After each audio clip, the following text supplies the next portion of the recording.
बहुजन media ही आपकी media है। इसे मजबूत बनाने के लिए एक कदम बढ़ाएं। एक कदम भीम मिशन की ओर को सब्सक्राइब करने के बाद बेल आइकन अवश्य दबाएं। हाँ, देखिए, सबसे पहले सभी लोगों का स्वागत है।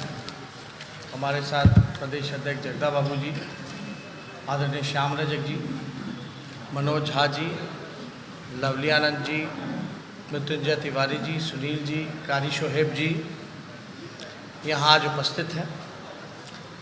ये मैनिफेस्टो नहीं है, जैसा कि मनोज जी ने आपको बताया।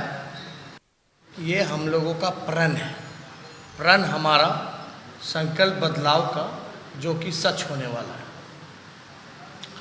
इसमें काफ़ी डिटेलिंग और काफ़ी विस्तार रूप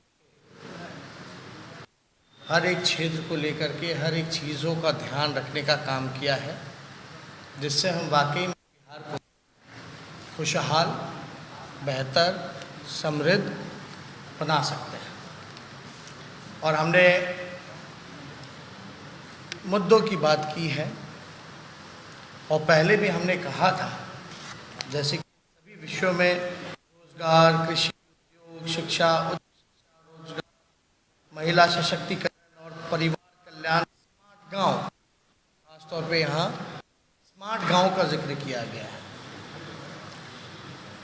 स्वयं सहायता समूह के बारे में है, पंचायती राज संस्थान के बारे में है, सामुदायिक विकास और गरीबी उन्मूलन के बारे में है, पशुपालन एवं मत्स्य पालन के बारे में है, स्वास्थ्य सेवाएं के बारे में है, सरकारी सेवा से जुड़े हुए मुद्दे हैं, बिहार की सांस्कृतिक विरासत और रचनात्मक उद्योग के बारे में इसमें है, खेल नीति हमारी क्या रहेगी इसमें विस्तार रूप से दिया गया है, आधारभूत संरचनात्मक विकास के बारे में इसमें जिक्र किया गया है, जलवायु परिवर्तन से संबंधित हमारी जो प्रतिबद्धताएं हैं, ये सारे लगभग जो हैं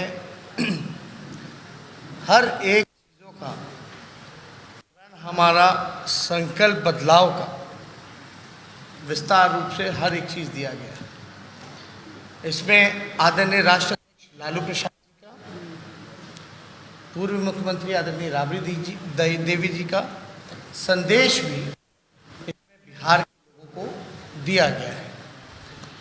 हमने पहले भी कहा, कई दिनों से हम लोग कह रहे हैं, लोग हंसी उड़ाया करते थे कि भाई रोजगार कैसे देंगे, पैसा कहाँ से लाएंगे।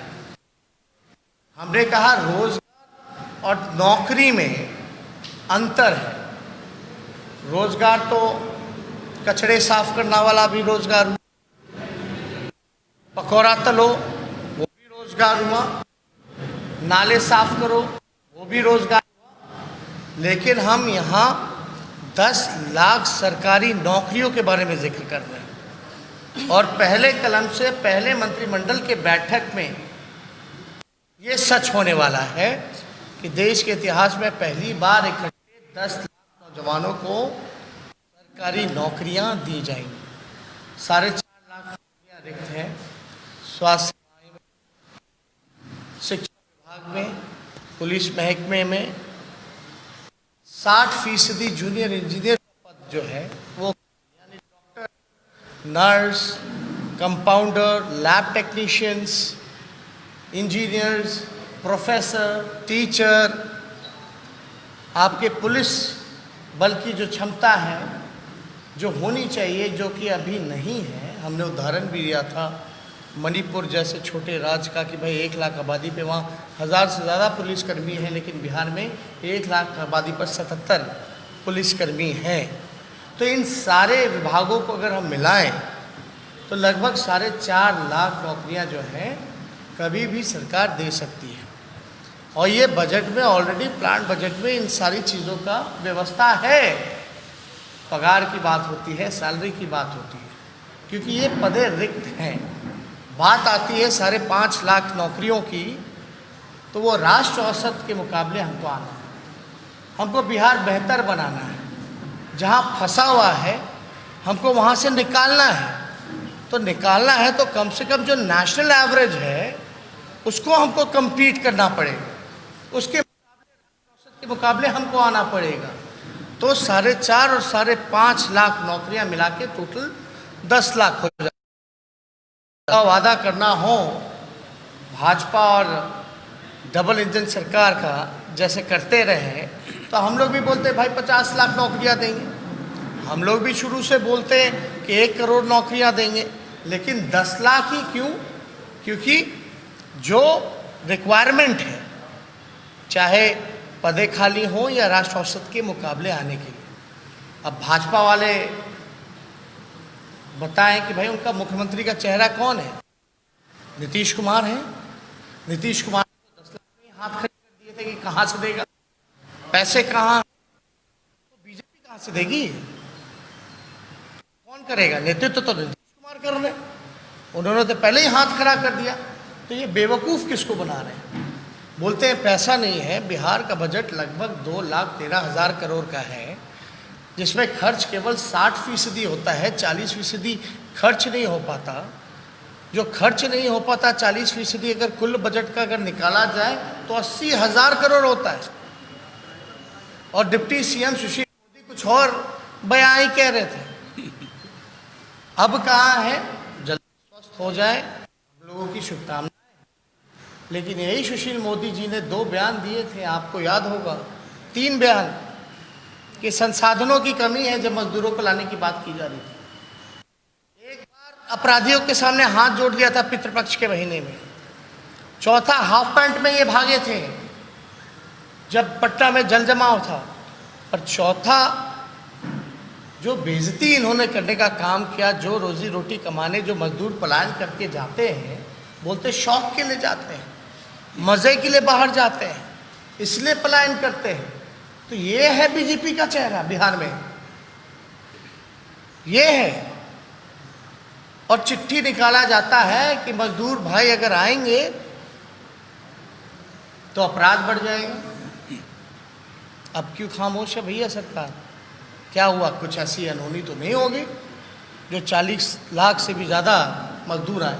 लेकिन सबके आंख ज़रूर खुल गए थे कि इतनी बड़ी संख्या में बिहार में हुआ है, किसी ने देखा नहीं था। लेकिन लॉकडाउन के दौरान सब लोगों का जो आंख था वो खुल, जो पर्दे लगे थे वो पर्दे, चाहे कृषि का क्षेत्र हो, नौजवान की बात हो, महिला सशक्तिकरण की बात हो, स्वयं सहायता समूह, आंगनबाड़ी से लेकर के जो हमारी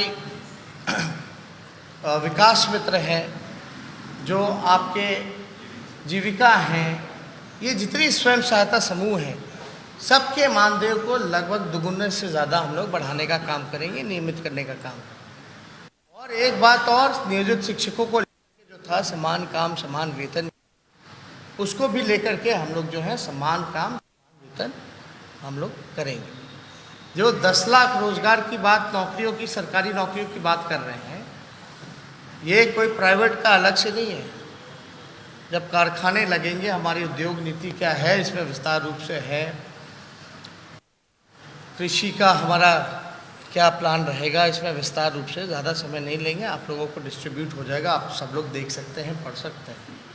लेकिन हर एक तरीके से हम लोगों ने बिहार के सामने अपना विजन और डॉक्यूमेंट रखा है। आज तक हवाई बातें हुआ करती थी, लेकिन ये हमारा संकल्प है, संकल्प बदलाव का। ये हमारा प्रण है जो सच होने वाला है, और ये हम करके दिखाएंगे। हम बार बार कहते आए हैं, मैं फिर से कहता हूँ कि नीतीश कुमार जी नहीं संभल रहा, नीतीश कुमार जी थक चुके हैं। और कोई इससे जुड़ा हमारा प्रोग्राम है 13 प्रोग्राम लगा हुआ है, क्योंकि आज सिर्फ इसको रिलीज करने की बात है।